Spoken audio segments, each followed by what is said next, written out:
Welcome back. In our last video we covered how we laid all the road bed on the Missouri Pacific Sedalia subdivision, and in this video we're going to talk about our track work.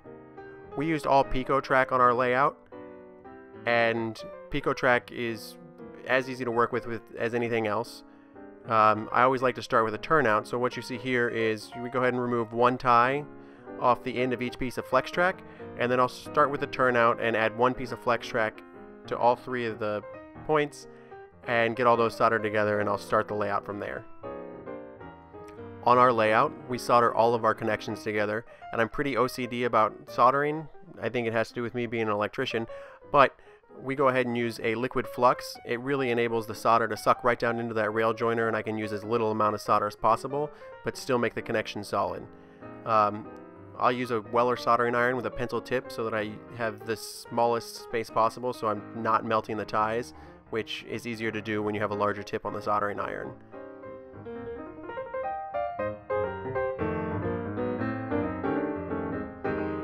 Once I get all of the pieces soldered on my first piece that I'm going to lay down, this is where I'm starting. I started with this turnout, and I have 3 pieces of flex track soldered to it now.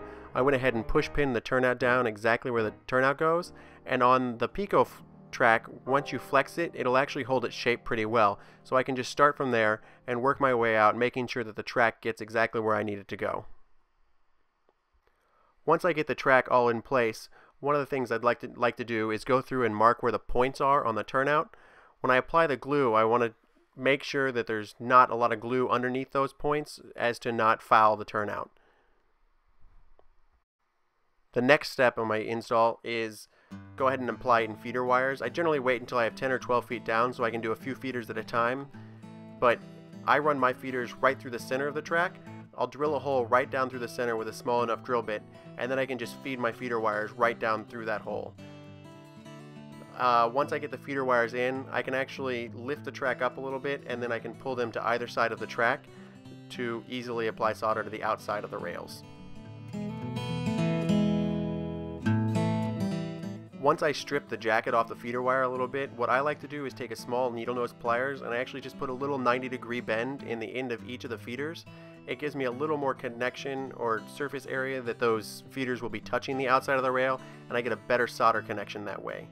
Once I get those 90 degrees in, I like to tin all of my wires. It makes soldering on the connection a little easier, and I think it makes it a lot cleaner.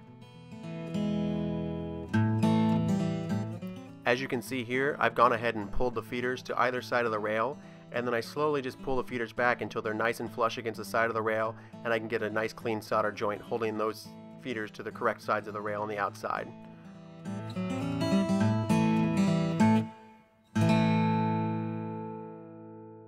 Once I have the feeders connected and I can start making the track more permanent, I use glue wall, which is a nice, easy to take up if I have to with just some water. I use glue wall to hold the track down. What I'll do is I'll lift the track up a little bit. You can't see it here, but it's either propped up and pushed up on some of the feeders. The feeder wires are strong enough to kind of hold the track up a little bit, and I'll lay a nice thick bead of the glue wall underneath all the track work.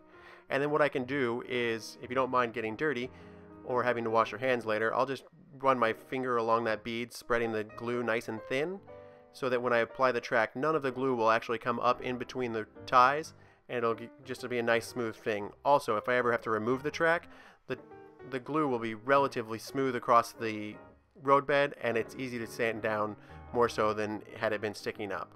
What I did here is I just simply took the feeder wires and pulled the track down into place, and then I can take my fingers and run it along the track easily enough to hold. The track holds pretty well just with the glue, but then I'll come back with some push pins and some weights, and I'll really hold down that track to make sure it stays in place.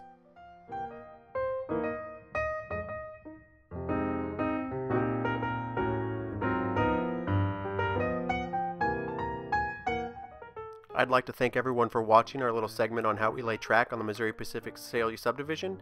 If you have any questions or comment, please leave them below and I'll try to get back to them as soon as I can. And as always, if you'd like to subscribe, you'll find out what we're doing next.